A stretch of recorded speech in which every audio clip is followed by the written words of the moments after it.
Las enseñanzas de Cristo. Lección 3. El Espíritu Santo. Hola, mi amigo querido. En este estudio hablaremos de la tercera persona de la divinidad, el Espíritu Santo. El Espíritu Santo es sin duda la menos entendida de las tres personas de la divinidad. La Biblia habla mucho de su ministerio, habla del trabajo que el Espíritu realiza en nosotros, pero no habla mucho de su naturaleza, o por lo menos no lo dice explícitamente.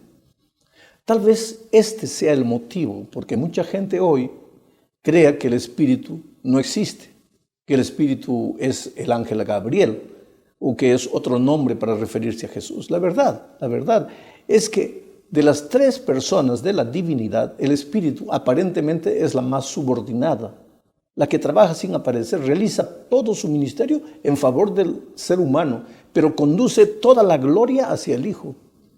Sin embargo, el trabajo del Espíritu es indispensable, porque la salvación no tendría mucho valor para el ser humano, a no ser que el Espíritu lo convenciese de su pecado y lo lleve al arrepentimiento. Veamos pues lo que el propio Señor Jesucristo dijo al respecto del Espíritu Santo. Precisamos leer Juan 14, 16 al 18.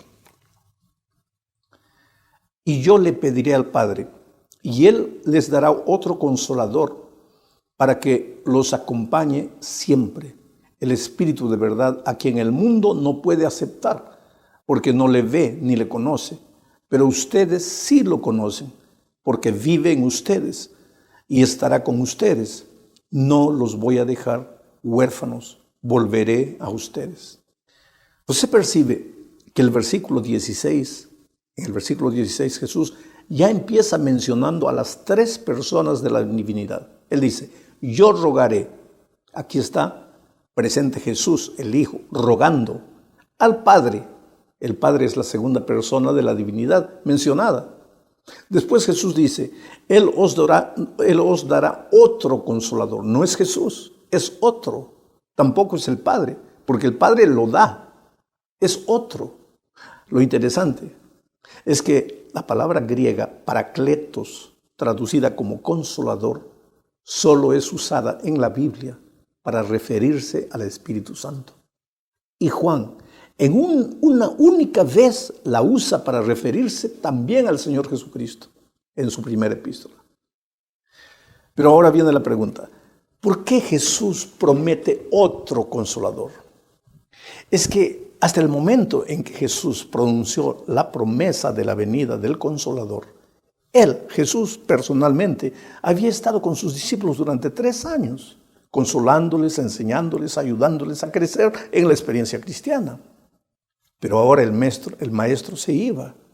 Era necesario que se fuese. Su misión ahora sería la de interceder por sus hijos delante del Padre en el santuario celestial. Y era necesario que el otro consolador viniera para asistir a los discípulos en los momentos de dificultad. La promesa no era solo que el Espíritu les enseñaría y los consolaría, sino que el Espíritu viviría con ellos, viviría en ellos. El cuerpo de los discípulos pasaría a ser el templo del Espíritu Santo, si ellos lo aceptasen, claro. Eso es lo que dice San Pablo en 1 Corintios capítulo 6, versículo 19. Dice lo siguiente. ¿Acaso no saben que su cuerpo es templo del Espíritu Santo, quien está en ustedes y al que han recibido de parte de Dios? Ustedes no son sus propios dueños. Tremenda declaración, ¿sabes? Ustedes no son sus propios dueños. Nosotros no somos dueños de nuestro cuerpo, en la medida en que aceptemos el control del Espíritu Santo. ¿Te das cuenta del grado de intimidad que Dios desea vivir con sus hijos a través del Espíritu Santo? Bueno, hablemos ahora del Espíritu Santo como una persona.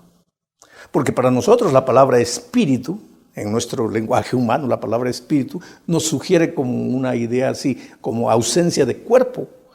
Y eso nos da la idea de una fuerza o aire o viento, cualquier cosa parecida, menos la de una persona. Pero ¿qué es lo que Jesús dijo al respecto? Leamos lo que dice Juan 14, 26. Pero el Consolador, el Espíritu Santo, a quien el Padre enviará en mi nombre, les enseñará todas las cosas y les hará recordar todo lo que les he dicho. Aquí hay dos cosas que demuestran que el Espíritu es una persona. Primero, Él enseña y después Él hace recordar. O sea, el Espíritu es un maestro. Pero Jesús también dijo que el Espíritu consuela y que da testimonio a nuestro corazón. Pablo dice que el Espíritu se entristece. Y en 2 Corintios capítulo 13, verso 14, dice que la gracia del Señor Jesucristo, el amor de Dios y la comunión del Espíritu Santo sean con todos ustedes. Querido, nadie puede mantener comunión con una simple energía. Si debemos mantener comunión con el Espíritu, es porque el Espíritu es una persona. La idea satánica de que Dios es una energía parece cobrar vida en nuestros días. Se habla de Dios como una fuerza. En México se habla mucho de la famosa vibra. Esa es una de las ideas introducidas por la nueva era y es satánica. El espíritu de profecía dice al respecto en el libro Evangelismo, página 113, y también en la página 616, lo siguiente: constantemente seremos llamados a enfrentar la influencia de hombres que están estudiando ciencias de origen satánico, por medio de las cuales el diablo está operando a fin de hacer parecer que Dios y Cristo no son personas. El Padre y el Hijo tienen personalidad. Y después dice, necesitamos reconocer que el Espíritu Santo, que es una persona tanto como el propio Dios, está andando por estos terrenos. No hay cómo discutir, querido. Es claro, la Biblia dice que el Espíritu es una persona y el Espíritu de profecía confirma. Bueno, la tercera parte de este estudio enfatiza la idea de la divinidad del Espíritu Santo. El Espíritu Santo es tan Dios cuanto el Padre y el Hijo. Jesús fue engendrado por el Espíritu y mientras desarrolló su ministerio en la tierra, el Espíritu lo dirigió en todo momento. Fue el Espíritu que lo llevó al desierto donde enfrentó la tentación. Fue en el Espíritu que Jesús comenzó su ministerio. En Lucas 4, 18 y 19 leemos lo siguiente. El Espíritu del Señor está sobre mí, por cuanto me ha ungido para anunciar buenas nuevas a los pobres.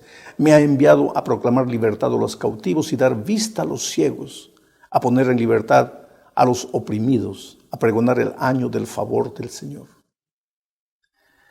Si el Espíritu conducía el ministerio de Jesús, oh querido, claro que era uno como Jesús. Eso lo podemos ver, inclusive en el análisis de la palabra que Jesús usó para referirse a la venida del Espíritu como el Consolador. Jesús dijo, os enviaré otro Consolador. La palabra otro usada por Jesús en este texto, en griego es alos, otro, que significa otro del mismo tipo, igual, en esencia, porque hay otra palabra para otro, es la palabra griega heteros, que significa otro, pero de diferente naturaleza. Ahora, cuando dice Jesús, os enviaré otro Consolador, está usando alos, que quiere decir otro de la misma naturaleza que yo. La palabra heteros no es la palabra que Jesús utilizó para referirse al Espíritu Santo. Por lo tanto, el Espíritu es uno igual al Padre y al Hijo. Más todavía, en Juan 16:13 dice lo siguiente. Pero cuando venga el Espíritu de la verdad, Él los guiará a toda la verdad, porque hablará por su propia cuenta. Porque no hablará por su propia cuenta, sino que dirá solo lo que oiga y les anunciará las cosas por venir. Mira, quiero destacar esta última parte. Les anunciará las cosas por venir, las cosas del futuro. Y solo Dios puede predecir el futuro, porque según Isaías capítulo 46, versículos 9 y 10, mira lo que dice. Recuerden las cosas pasadas, aquellas de antaño. Yo soy Dios y no hay ningún otro. Yo soy Dios y no hay nadie igual a mí. Yo anuncio el fin desde el principio, desde los tiempos antiguos. Lo que está por venir, yo digo, mi propósito se cumplirá y haré todo lo que deseo. O sea, solo Dios puede anunciar lo por venir. Y si el Espíritu Santo anuncia lo por venir, pues es Dios. Pero además de todo esto, hay un texto que muestra explícitamente la divinidad del Espíritu. Y es Mateo capítulo 12, versículos 31 y 32. Dice, por eso les digo que a todos se les podrá perdonar todo pecado y toda blasfemia, pero la blasfemia contra el Espíritu no se le perdonará a nadie. A cualquiera que pronuncie alguna palabra contra el Hijo del Hombre se le perdonará, pero el que hable contra el Espíritu Santo no tendrá perdón ni en este mundo ni en el venidero. Querido, esto es tremendo. ¿Por qué el pecado contra el Espíritu Santo es peor que el pecado contra Jesús? En realidad ambos son el mismo pecado, porque ambos son contra Dios. Pero la función última del Espíritu es convencer del pecado. Y si la persona se endurece al punto de no querer más oír la voz de Dios, entonces pues ya no existe más esperanza para el pecador. Por una simple razón. El pecador no desea más ser perdonado. Y Dios no puede dar el perdón a nadie por la fuerza. Y esto, querido, nos lleva a la cuarta parte de este estudio. El trabajo del Espíritu. Juan 16, 8 dice lo siguiente. Y cuando Él venga, convencerá al mundo de su error en cuanto al pecado, a la justicia y al juicio. El primer trabajo del Espíritu en la vida de una persona es convencerla de pecado. Ahora, esto no se refiere solo a los que no conocen a Jesús, sino también a los que conocen la verdad y no la viven. Creo que el tema del reavivamiento y la reforma, el gran desafío en el reavivamiento y la reforma es llevar a la iglesia a la conclusión de que las cosas no están bien y es necesario reformarlas. Pero, ¿quién es el que convence de pecado a la iglesia? Solo el Espíritu. Pero después de convencernos de pecado, nos convence también de la justicia. O sea, nos lleva a entender que solo Jesús puede remediar la situación pecaminosa del ser humano. Nos lleva a valorizar el sacrificio de Cristo en nuestro favor. Y finalmente, nos conduce al nuevo nacimiento. Oh, querido, nadie que haya dejado de nacer en el Espíritu podrá ver el reino de Dios. Eso le dijo Jesús a Nicodemo. El nacimiento en el Espíritu es la conversión y solo puede ser convertido el que cree en el Espíritu y acepta su obra en él. Pero hay una tercera convicción que el Espíritu genera en nosotros. Él también nos convence de juicio. Primero nos convence de pecado, después nos convence de justicia y finalmente nos convence de juicio.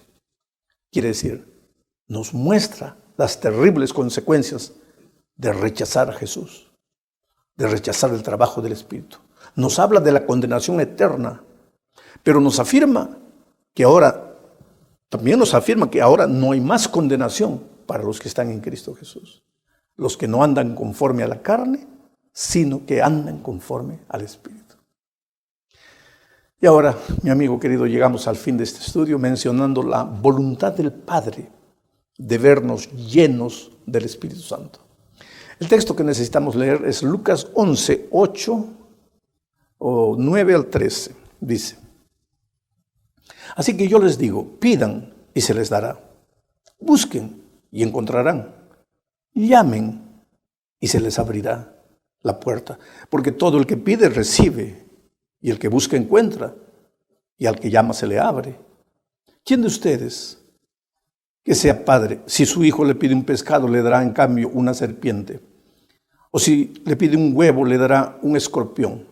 Pues si ustedes, aun siendo malos, saben dar cosas buenas a sus hijos, cuanto más el Padre Celestial dará el Espíritu Santo a quien se lo pidan, a quienes se lo pidan. Puedes notar que la promesa que Dios hace aquí, de que atenderá nuestro pedido no se refiere solo a las cosas comunes de la vida, como el pan, la habitación, el vestuario, sino que se refiere específicamente al pedido del Espíritu Santo. Dios desea que seamos llenados del Espíritu. Esto es, que nos dejemos guiar por el Espíritu, que seamos obedientes a su voz, para que finalmente aparezcan en nuestra vida los frutos maravillosos del Espíritu Santo. ¿Y cuáles son esos frutos? Gálatas 5, 22 y 23 dice: en cambio, el fruto del Espíritu es amor, alegría, paz, paciencia, amabilidad, bondad, fidelidad, humildad, dominio propio. No hay ley que condene estas cosas. Frutos. ¿Te gustaría ver esos frutos en tu espíritu? Ahora, observa que frutos son frutos. Tú no los fabricas. Frutos son naturales. Tú solo te mantienes ligado a la vid y los frutos aparecen de manera natural en tu vida. Es así como funcionan las cosas en el reino de Dios. Que Dios te bendiga.